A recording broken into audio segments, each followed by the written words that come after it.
Vamos a leer juntos el texto que hoy nos corresponde y como habitualmente lo hacemos, rogar al Señor que Él nos hable. Este texto es un tanto triste, así que pues sabemos que en medio de las cosas que la Biblia tiene connotaciones de determinados puntos, también somos edificados. Y básicamente vamos a estar hablando de lo que sucede después de la caída.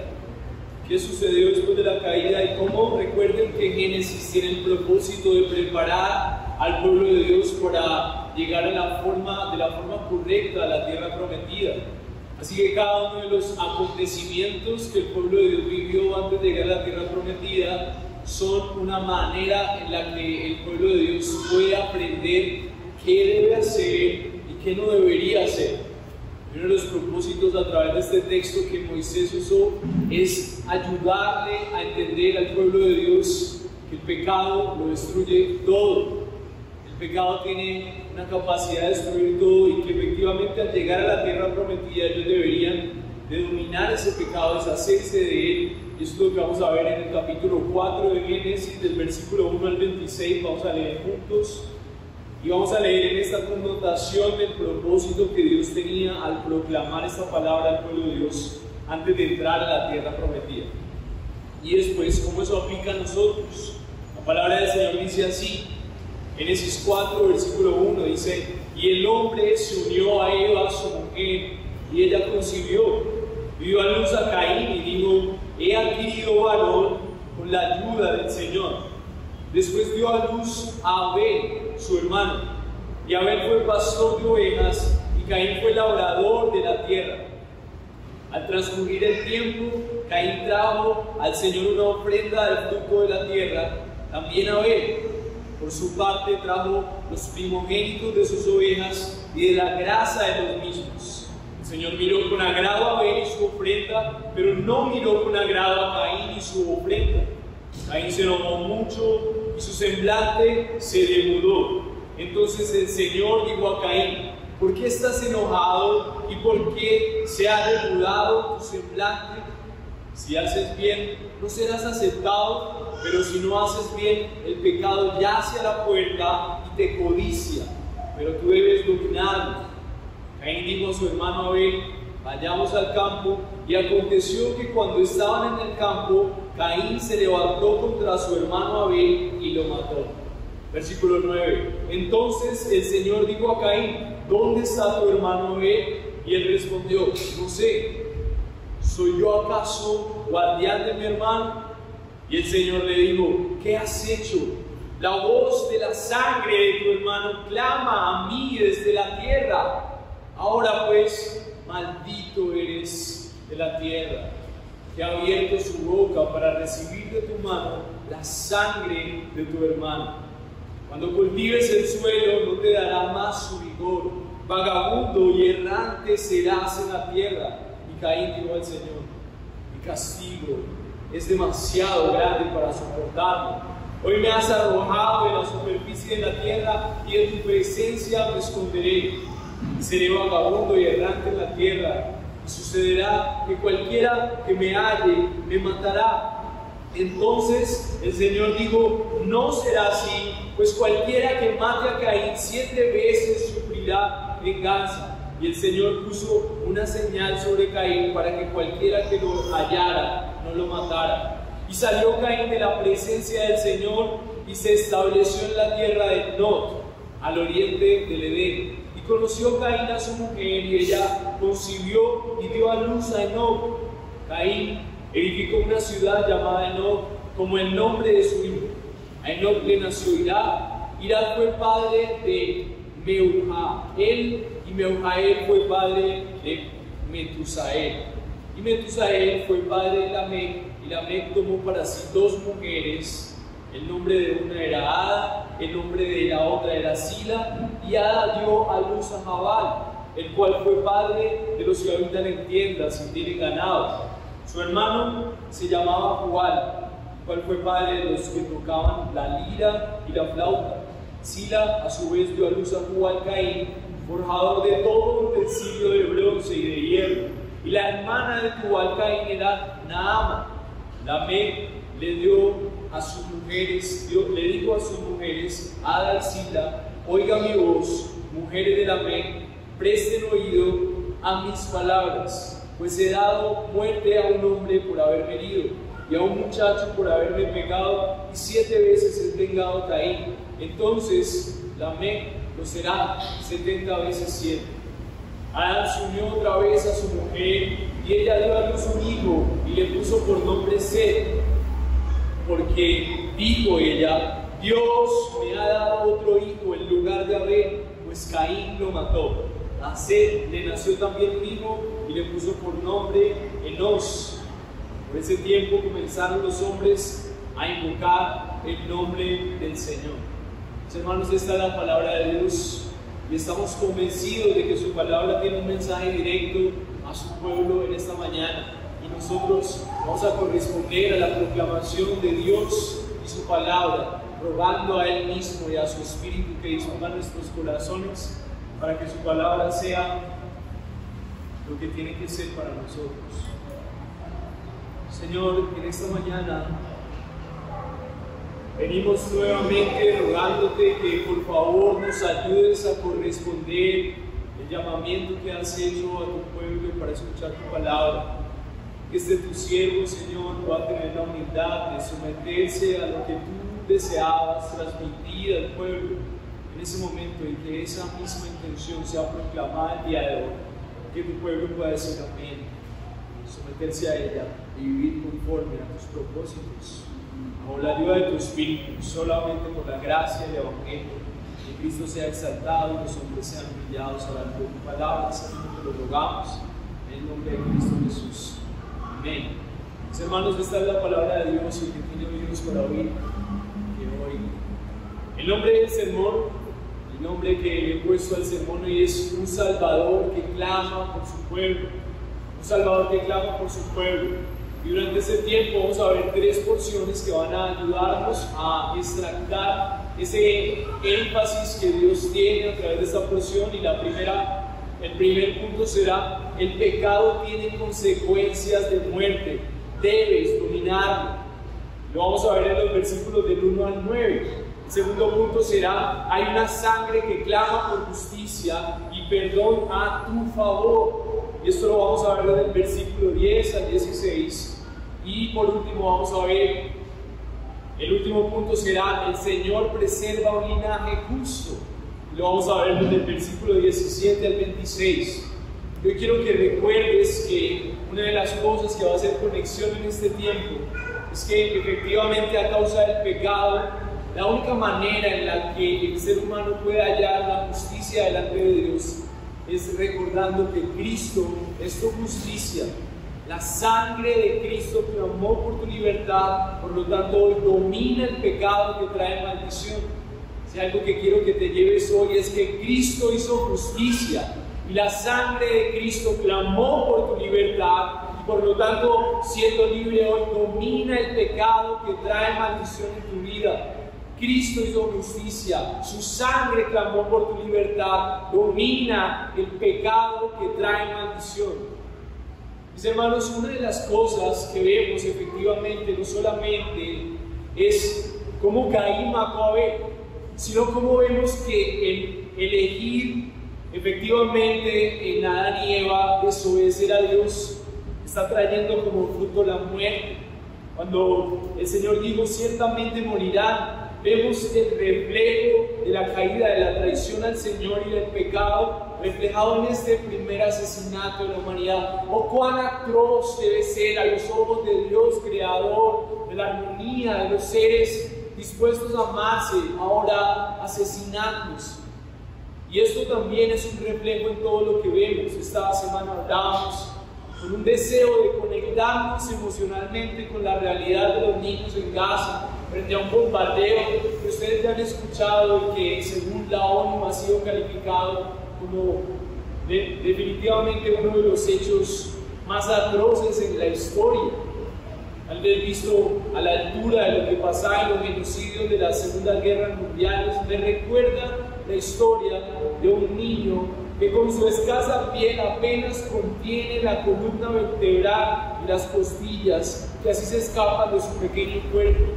Me conmovía mi corazón ver que ese niño tenía una edad muy similar a la de mi hija, y el periodista de la BBC había estado entrevistando a su madre y en medio de otros niños y niñas. La imagen de este niño se había convertido en la representación desgarradora de la situación de hambruna que está afectando a los habitantes en Gaza, en medio de lo que denuncian como un bloqueo de Israel hacia esa realidad. El pequeño fue retratado con su madre con un pañal exclusivamente hecho de bolsas negras, porque no tienen acceso a ninguna material, y si tienen acceso es demasiado costoso.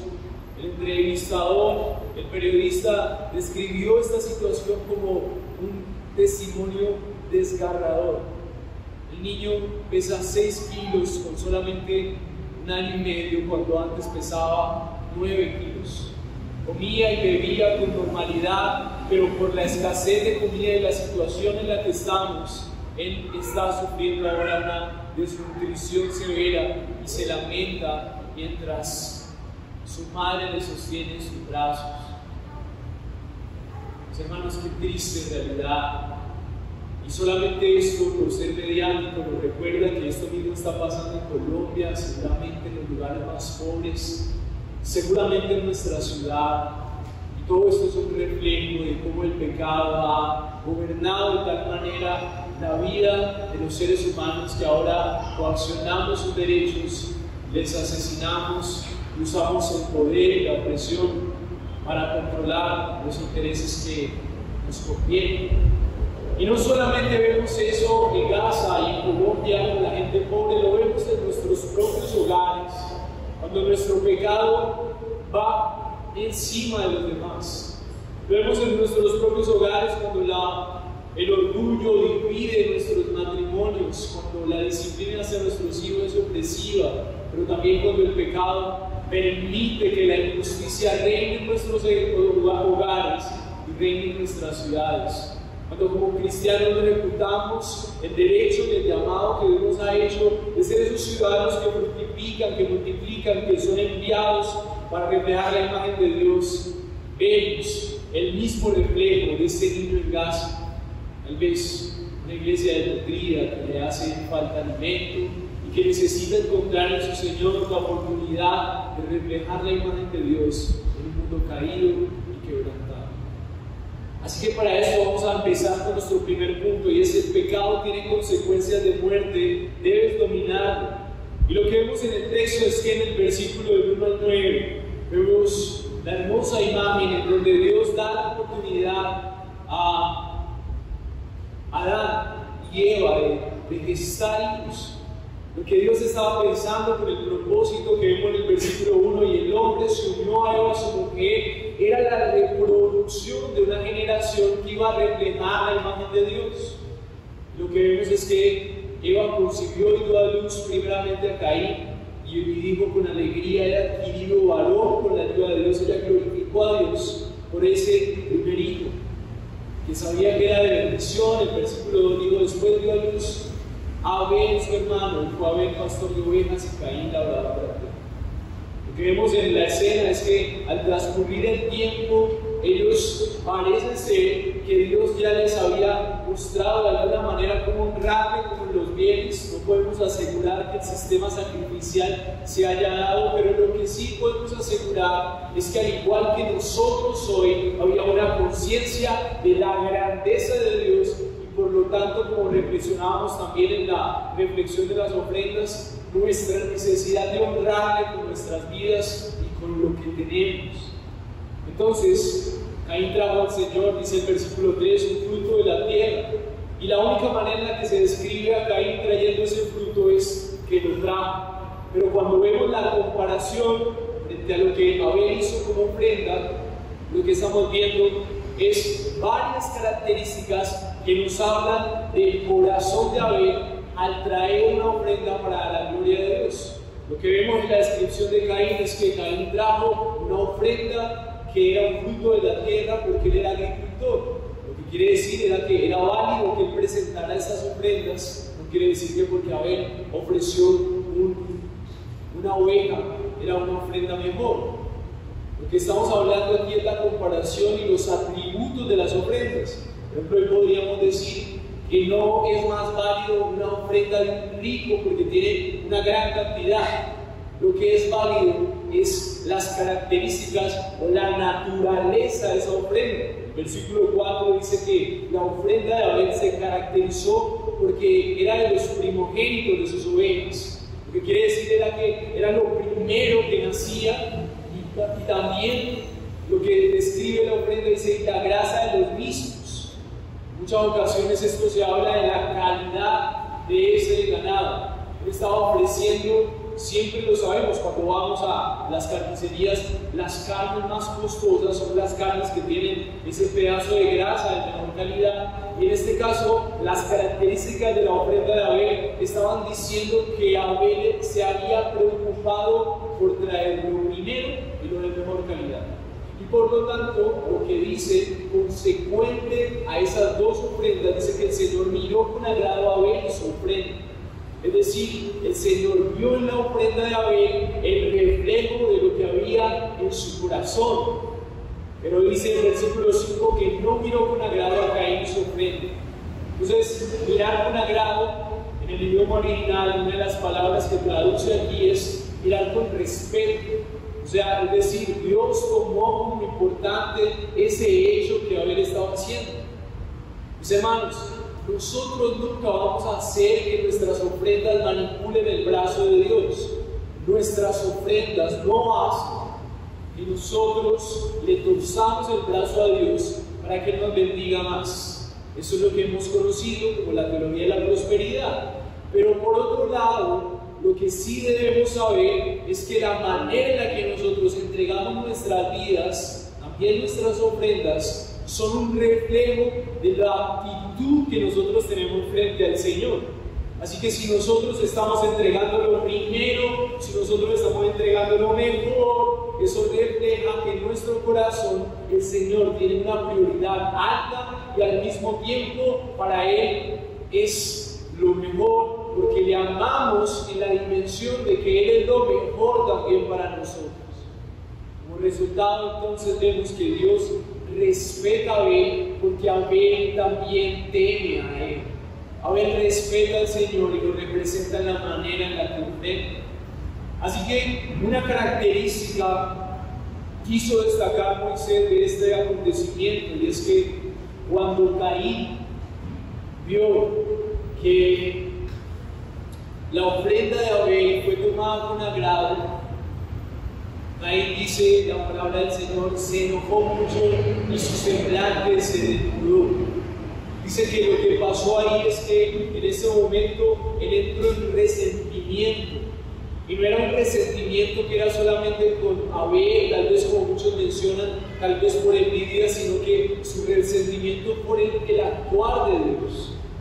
Él estaba en ese momento reflejando que su corazón estaba en enemistad contra Dios, su conformidad era con lo que Dios estaba haciendo, con lo que Dios había expresado a Abel.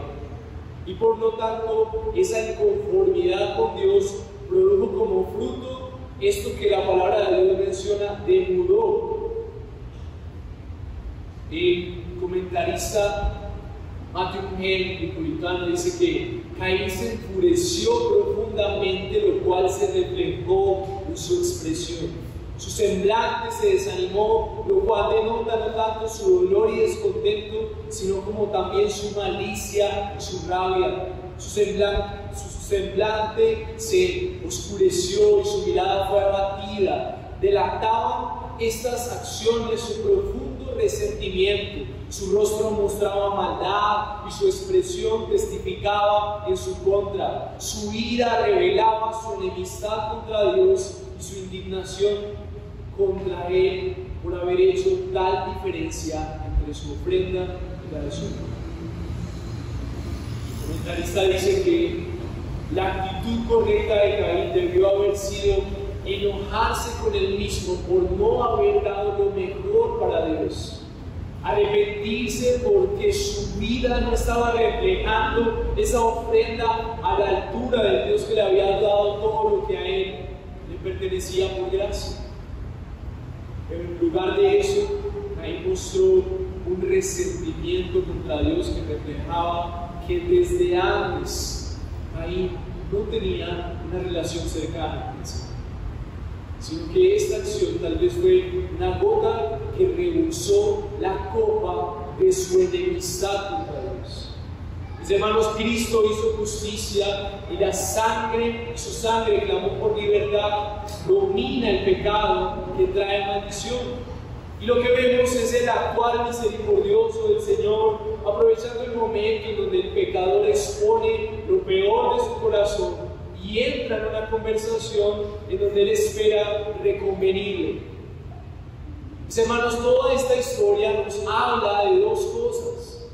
Nos habla de cómo funciona el pecado en tu corazón, cómo podemos preverlo y cómo Dios responde al pecado. Y nosotros debemos ver un Dios, así como el que vemos manifestado en la escena siguiente. A pesar de que nosotros en muchas ocasiones, a pesar de que tú tal vez por tus circunstancias puedas estar cuestionando a Dios acerca de por qué hace lo que hace, por qué te permite vivir esto, por qué no has superado tal circunstancia, por qué no te provee más dinero, o por qué no ha puesto a alguien, o por qué no hace cosas en tu iglesia, por qué no hace cosas en tu vida. Nuestra verdadera actitud debería ser cuestionar nuestra vida antes de cuestionar al Señor. Y entonces, a pesar de que Caín cuestiona al Señor, la palabra de Dios dice en el versículo 6 que el Señor dijo a Caín: ¿por qué estás enojado? La misma actitud con la que se acerca a Adán y Eva cuando les pregunta si han pecado, o por qué se esconden. ¿Acaso el Dios todopoderoso y soberano no sabe lo que ha pasado en el corazón de Caín? Sí sabe. Pero el Señor desea ver que a pesar de nuestro pecado, a pesar de tu inconformidad con Él, a pesar de tu renegar en la vida, a pesar de tu falta de gratitud, el Señor está ahí preguntándote: ¿por qué estás enojado? ¿Por qué tu semblante se ha demudado? ¿Acaso si haces bien no serás aceptado? Miren la hermosura de la gracia de nuestro Señor. El Señor está dándole la oportunidad a Caín para darse cuenta que lo que necesita es abandonar su enemistad contra Él, y siempre tendrá una oportunidad de gracia con el Señor. ¿Acaso no serás aceptado si haces el bien? Pero si no haces el bien, dice el Señor, el pecado yace a la puerta y te codicia. El Señor en esta porción está tratando de expresar un atributo que tiene el pecado, una marca que tiene el pecado, y es que el pecado es como si fuera una bestia con gran capacidad esperándote a la puerta de tu casa, que si tú dejas que esa bestia tome el control, entonces esa bestia cada vez está aumentando su deseo por devorarte. Y asimismo entonces el Señor dice: pero tú debes dominarlo. Así que lo que está diciendo el Señor es que Caín puede tener el respaldo de Dios para dominar el pecado, que tiene la capacidad de destruir. Pero en el versículo 8 vemos la respuesta de Caín. En lugar de corresponder a la instrucción del Señor y el arrepentimiento, Caín planeó llevarse a su hermano al campo. Cuando estaban en el campo, Caín lamentablemente se levanta contra su hermano Abel y lo mata. Entonces, aquí es importante la última pregunta, y es: el Señor dijo a Caín: ¿dónde está tu hermano Abel? Y él responde: no sé. ¿Acaso soy guarda de mi hermano? ¿Acaso soy guardián de mi hermano? Mis hermanos, que la respuesta de Caín es una respuesta que expone la diferencia a su propio pecado. Mis hermanos, si hay algo que destruye la vida de los creyentes, tenemos diferentes manifestaciones de lo que el mundo considera una enemistad. Muchas veces las iglesias hablan: es el diablo, son los demonios, es el mundo. Pero una de las cosas grandes que pasa en el interior de la iglesia, que efectivamente Moisés quiere abrir los ojos del pueblo de Dios para que antes de la tierra prometida ellos entiendan que apenas ellos vean una pista de pecado, una pista de rebeldía, una pista de enemistad contra Dios, ellos deberían entonces dominar ese pecado y entender que el Señor también está dispuesto a recibirnos cuando hay un arrepentimiento genuino. El arrepentimiento genuino en la vida de Caín debería reflejarse por el dolor de la muerte de su hermano. El dolor por las consecuencias del pecado debería controlar tu conciencia para tener tal decisión de aborrecer ese pecado, soltar tus armas y volver al Señor. Ese Señor que está dispuesto para perdonarte, llenarte de su poder para vencer el pecado. Pero lo que vemos en Abel no es más que la pista y el reflejo de lo que vemos hoy. Me sorprendía personalmente lo lejano que estaba mi corazón acerca de las noticias de Gaza. Estamos tan concentrados en lo que está pasando aquí que nos cuesta identificarnos con que lo que está pasando en ese mundo es producto de las evidencias del pecado que vemos también en nuestra propia vida. La misma indiferencia ante nuestros vecinos, la misma indiferencia ante los asesinatos y la violencia es el reflejo de una sociedad, de una iglesia que hoy dice: ¿acaso a mí me importa lo que suceda en esta ciudad? ¿Acaso yo soy responsable de la violencia en Cali? ¿Acaso me tiene que a mí doler la pobreza en mi ciudad, en mi país, la desigualdad? Es precisamente el no tomar el pecado en serio y la lejanía de Dios lo que hace que el corazón de los hombres sea indiferente ante las consecuencias más atroces que vemos el día de hoy en el pecado. Entonces, si somos indiferentes a la pobreza en Gaza, si somos indiferentes a la pobreza en nuestra ciudad, al ver a nuestras familias en nuestros propios hogares, ver que el pecado se está llevando a cabo, lo único tal vez a lo que podamos apelar es lo mismo que hacen las personas.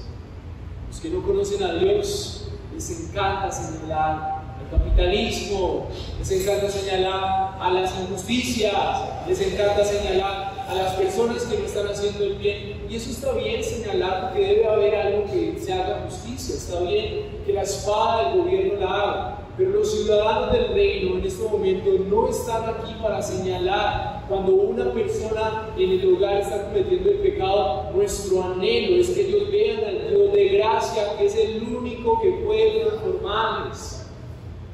Cuando nuestros familiares, cuando nuestros hermanos en Cristo cometido un pecado, nosotros tenemos que tener claro que si ni siquiera Dios, después del asesinato, lo primero que hizo fue extender gracia, mis hermanos, extender oportunidades para arrepentimiento. Después vamos a ver en este texto que el Señor lo que hace es maldecir a Caín, maldecir a su descendencia, pero aún le protege. Y lo primero que le da es una oportunidad para que ese arrepentimiento pueda darse. No fue la opción de Caín, que definitivamente no escogió eso. Ahí vio que Dios razona con él y le empieza a convencer de pecado, le empieza a convencer de su insensatez, le empieza a mostrar que su vida está reflejando que hay algo detrás en su corazón. Hermano, cuando el Señor te está hablando acerca de tus pecados, el Señor tiene el propósito que tú puedas ver que hay algo atrás, que hay algo que es necesario que tú saques a la luz, porque ese mismo pecado que hoy consideras menor, ese mismo pecado que tal vez solamente hoy fue producto de un enojo, mañana puede destruir tu vida, mañana puede destruir tu iglesia, mañana puede destruir tu matrimonio, mañana puede destruir tu relación con el Señor. Primera de Juan 3:12 dice: no como Caín, era el maligno y mató a su hermano. ¿Por qué causa lo mató? Porque sus obras eran malas y las de su hermano justas. Hermano, característica de un corazón lleno de rencor, un corazón envidioso, un corazón resentido con Dios. Presta mucha atención. Cuando en medio de tu caminar, en lugar de haber gratitud y un deseo de entregar lo mejor de ti, lo que hay es una crítica hacia Dios y lo que te ha dado. Una crítica insegura por la capacidad que Dios tenga para proveer lo que necesitas. Una gratitud por lo que Dios te ha dado. un amor por aquellos que aún lo hacen mejor que tú, como un poder, no como una crítica hacia ellos. Es porque ellos tienen más, o es porque ellos tienen más tiempo, o es porque esta persona sí tiene esposo o esposa, o es porque entonces vivimos en una victimización que al final muchas veces nos lleva a estar en enemistad contra Dios. La actitud correcta que debería tener Caín era arrepentirse, reconocer lo que había en su corazón y hallar gracia en las manos de un Dios lleno de amor y oportunidades de reconciliación.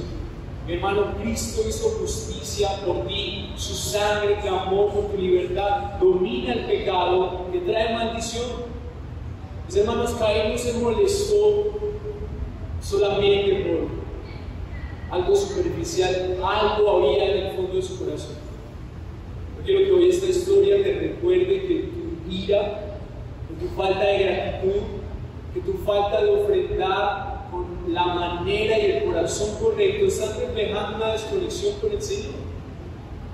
Están reflejando algo que debes cuestionar, algo que debes evaluar. Muchas veces por eso las personas dicen: yo me relaciono con Dios a mi manera. Y eso solamente refleja que nosotros nos damos cuenta que si Dios aprobó la ofrenda de Abel, era porque Dios mismo ya había planeado que la manera en la que Abel se acercó a ofrendar a Dios era la manera correcta. Dios ya había diseñado la manera de relacionarnos con Él. Nosotros no nos relacionamos con Dios a nuestra manera. Mis hermanos, en cada una de nuestras crisis y conflictos, nosotros como creyentes no pensamos que los demás tienen la culpa. Nosotros asumimos nuestro pecado delante del Señor antes de echarle la culpa a los demás, antes de pensar a criticar, de empezar a victimizarnos. Así que, mi hermano, yo quiero recordarte que tu pecado, tus emociones, tu falta de gratitud, tu ira, tu falta de dominio propio, lo que sea que estás viendo en la superficie, hoy el Señor te está recordando que es una oportunidad para darte cuenta que el pecado está al acecho y debes dominarlo. Debes hacer lo que sea, porque una entrega generosa a Dios contrarreste que tú sigas atesorando ese sentimiento que más adelante puede destruir. Segundo punto, hay una sangre que clama por justicia y perdona a tu favor. Mis hermanos, ¿qué hacemos ante la realidad de corazones llenos de bestias que dominan hacia nosotros? Los versículos que están en el versículo 11 al 16 tienen una cúspide en esta enseñanza, y es que Dios efectivamente, después de dar la oportunidad a Caín, le dice: maldito eres de la tierra. Y ha abierto su boca para recibir de tu mano la sangre de tu hermano.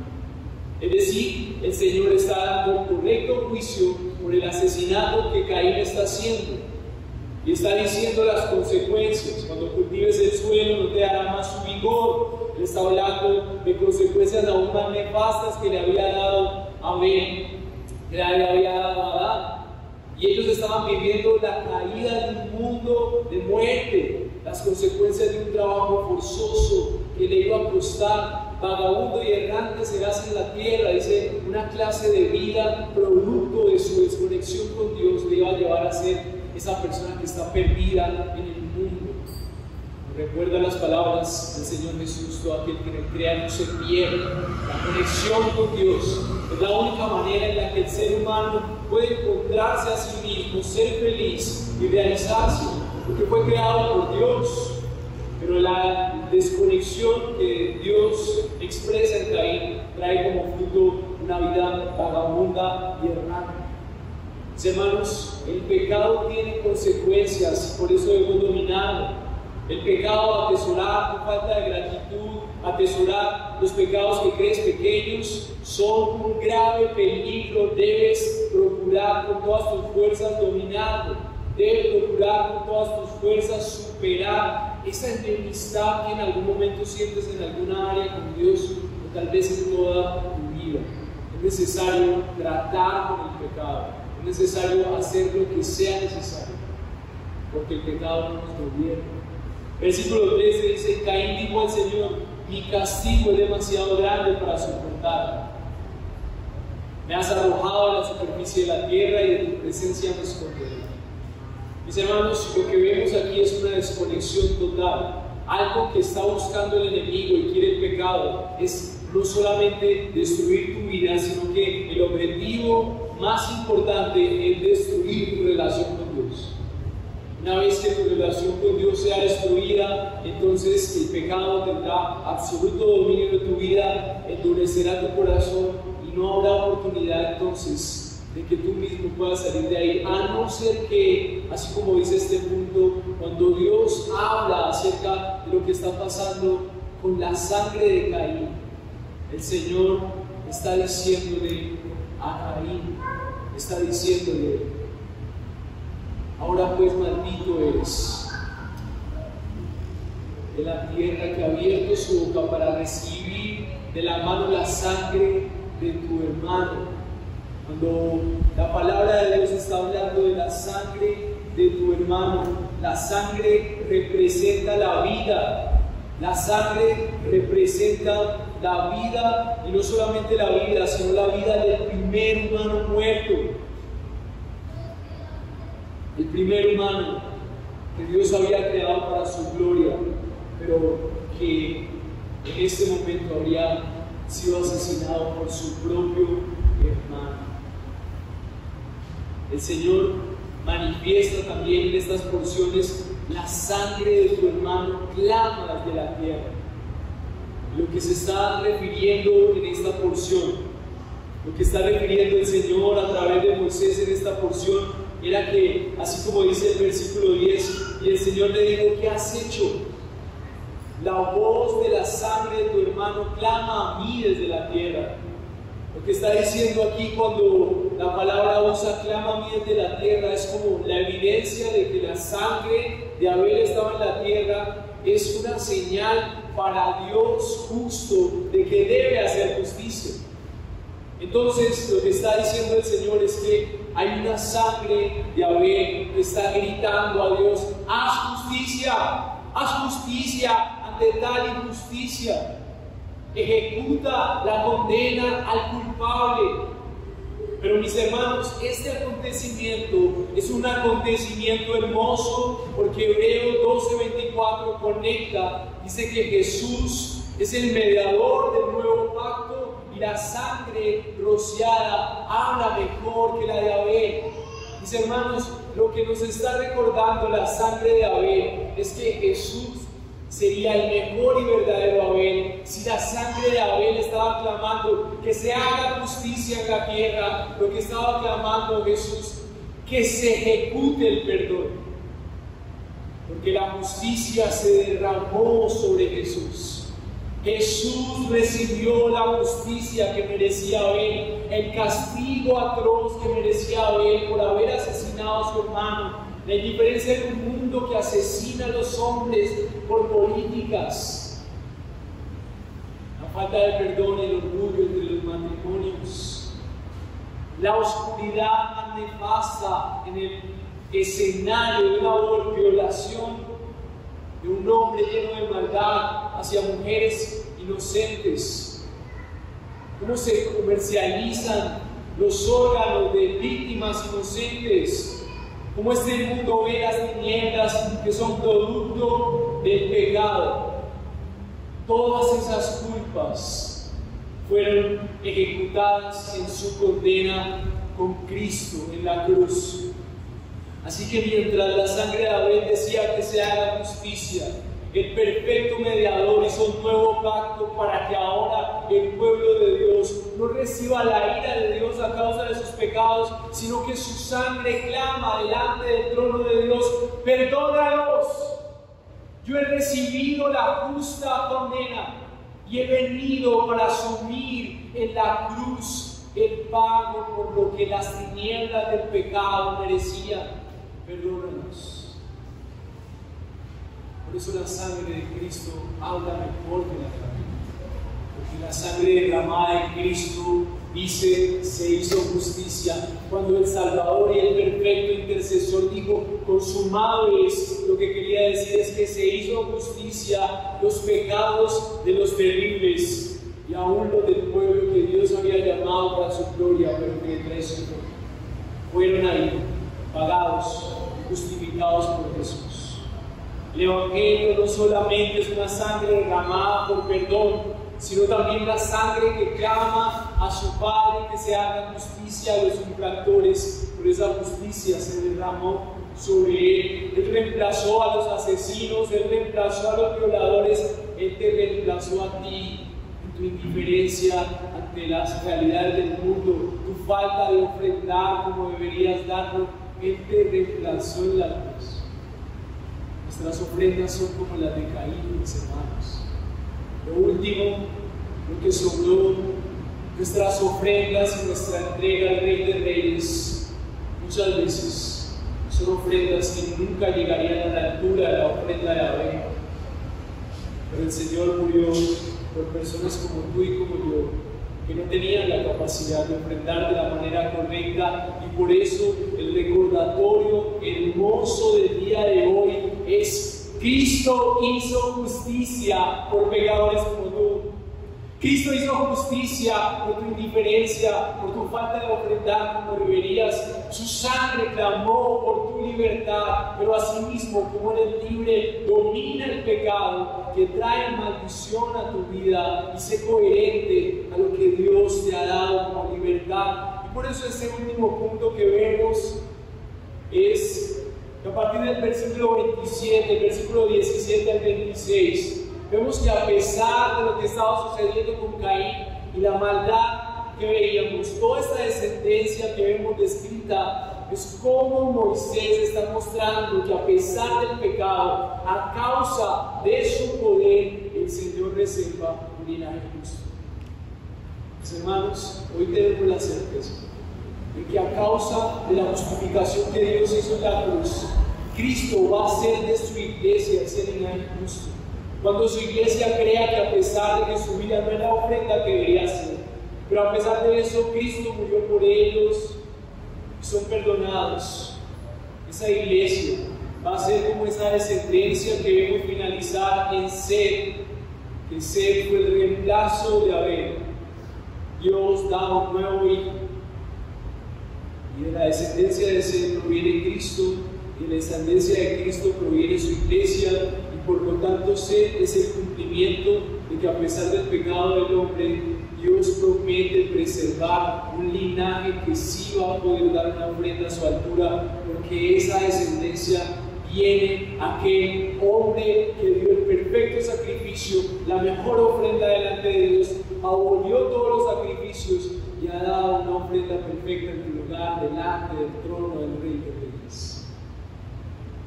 Puedes acercarte al trono de la gracia a pesar de ti, porque Cristo ofreció la ofrenda perfecta delante del trono de Dios. Pero si Él ofreció la ofrenda perfecta, si Abel ofreció